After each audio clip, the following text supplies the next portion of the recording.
RAC के युवा कार्यकर्ता ने कोविड गाइडलाइंस का ख्याल रखते हुए बांधखाने में अपने नवनियुक्त युवा नेता का स्वागत किया। इस मौके पर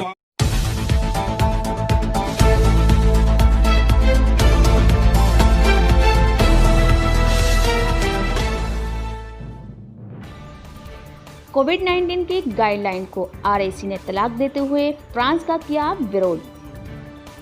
बरेली से पवन कुमार वर्मा की रिपोर्ट।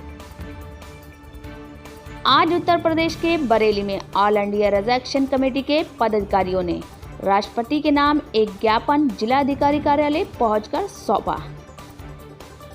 बता दें कि जो फ्रांस में घटना घटी थी, जिसका विरोध सारी दुनिया में किया जा रहा है।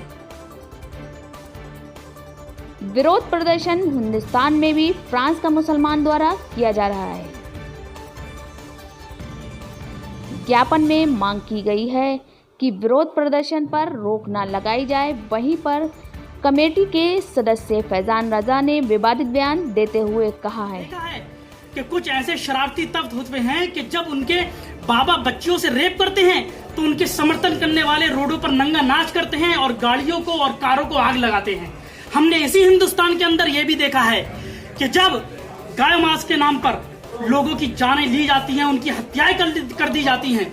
और हमने इसी हिंदुस्तान के अंदर यह भी देखा है कि जब कुछ वर्ग के लोग उनको आरक्षण नहीं मिलता तो वो रेल की पटरियों को उखाड़ देते हैं। और हमने इसी हिंदुस्तान के अंदर यह भी देखा है कि कुछ शरारती तत्व भीड़ में इकट्ठे होते हैं और किसी बेकसूर को, बेमजलूम को पकड़ लेते हैं और उसके हाथ पैर बांध के कहते हैं कि नारा लगाओ, अगर नारा नहीं लगाओगे तो तुमसे को जान से मार दिया जाएगा।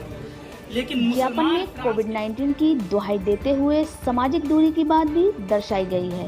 फिर भी एक दूसरे के ऊपर चढ़े जा रहे हैं आरएसी के कार्यकर्ता। ऐसा प्रतीत होता है कि ऑल इंडिया रजा एक्शन कमेटी ने कोविड-19 की गाइडलाइन को तलाक ही दे दिया हो। जिम्मेदारी सौंपी है।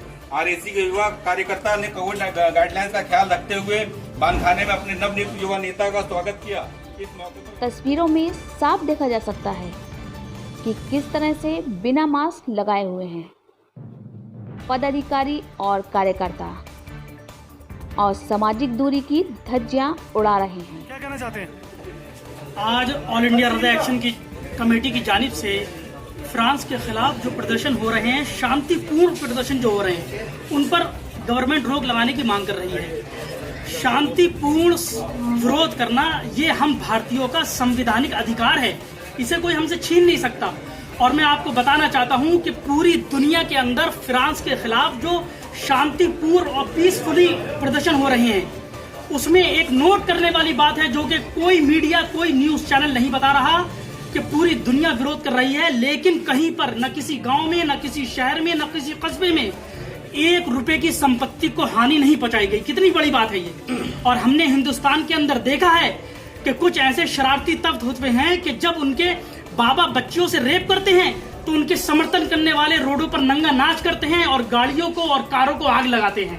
हमने इसी हिंदुस्तान के अंदर यह भी देखा है कि जब गाय मांस के नाम पर लोगों की जानें ली जाती हैं, उनकी हत्याएं कर दी जाती हैं। और हमने इसी हिंदुस्तान के अंदर यह भी देखा है कि जब कुछ वर्ग के लोग उनको आरक्षण नहीं मिलता तो वो रेल की पटरियों को उखाड़ देते हैं। और हमने इसी हिंदुस्तान के अंदर यह भी देखा है कि कुछ शरारती तत्व भीड़ में इकट्ठे होते हैं और किसी बेकसूर को, बेमजलूम को पकड़ लेते हैं और उसके हाथ पैर बांध के कहते हैं कि नारा लगाओ, अगर नारा नहीं लगाओगे तो तुमसे को जान से मार दिया जाएगा। लेकिन मुसलमान फ्रांस के खिलाफ शांतिपूर्ण प्रदर्शन कर रहा है, क्योंकि उसने हमारे हुजूर सरवर मदीना सल्लल्लाहु अलैहि वसल्लम की शान में गुस्ताखी की।